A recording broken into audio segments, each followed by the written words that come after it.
I just got off the phone with the attorney.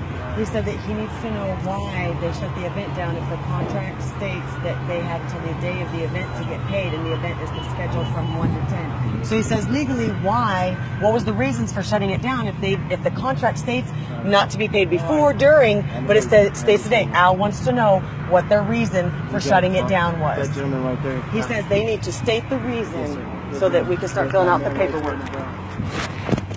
Our attorney says that the reason for shutting it down before the event scheduled time was over needs to be stated so that we can start filling out the paperwork, because technically our contract states that they get paid the day of the event. We've already paid them out of our own out of our own grace. We haven't paid any of these people, but we didn't pay them $500 earlier. No, you paid $420 for the 2 officers that you wanted to cut. I understand that, but technically that doesn't pay any of these. My attorney wants to know, but technically we didn't have to do that because we have till 10 o'clock. So he wants to know no, why. You have to pay them when they leave. If you're going to ask them to leave early in violation of your contract, and that's fine. We allowed you to change your contract. But Cheryl states, but because you wouldn't pay them yesterday at the end of the day. We didn't pay at the end of the day. They shut it down before the end of the day. So 2 days in a row we couldn't make money. You wouldn't pay them. No, we didn't tell them we couldn't pay them. We told them that we couldn't pay them till the event was over. And then it took 2 hours for you to pay them. Right, because the event was shut down. We can't make money. He made the agreement today to pay half by 4 o'clock. Okay. And that was this morning. Have you? Okay, but our contract. I don't care what anything else says. No, my I contract have to go by what you states. said. No, I go by the contract. Well, it's a legal binding contract for failure to pay it yesterday, but I didn't do that. I tried to give you the benefit of the doubt. But this is the thing. Yesterday too is the same thing.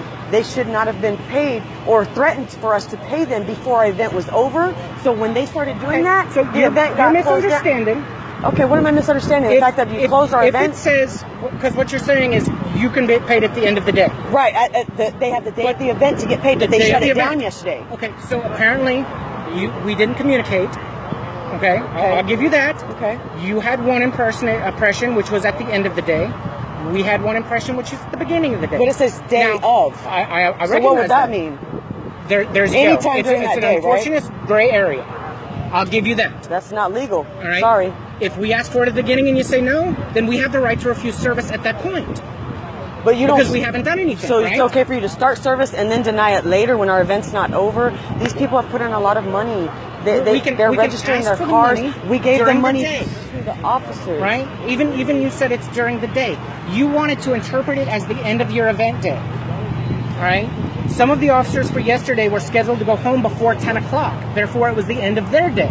So who's right and who's wrong? Well, Cheryl told me technically. Where is that written? Cheryl told me technically. Don't tell me what Cheryl said. Tell me what's written. Parks and Recreation is the one that gave me my rules. Since you want to go with the rules that are written, yes, and she told me that once the doors open to the public, then we need officers for crowd control and alcohol sales. Okay. They were here yesterday from the very beginning, 9 o'clock, for setup for vendors. These are vendors, not crowd control. They're vendors. So they were setting up their booths. There was disturbances among your vendors. Sir, there's only allowed 3 officers. If we have over 1,000 people, then we need to call in more officers. Cheryl was very clear with me. She did her job great. Where is she that was written? very clear with me. She told us. Did she give it to you in writing? He needs to have the paperwork because he went down there with her and signed the paperwork. I'm just asking. You're telling me all these things. And I've never had a job where I could get paid before I started working. Ever. Every job I've had to wait 2 weeks to get my first paycheck. Okay. We're having an event to make money. Okay. For them to get paid, all of us to get paid, we all need to be at the event. Okay. That's why the contract was the way it was. They will get paid day of the event, not before, not during. We all need to get paid. We all need to work to get paid. Then what you needed to specify, even on that day, was we don't intend to pay until the end of the day. Okay. But you didn't. So were there contracts like? No, I didn't. It shouldn't be with me. It's what the law is. Whatever contract you gave me. Apparently, this contract, which came up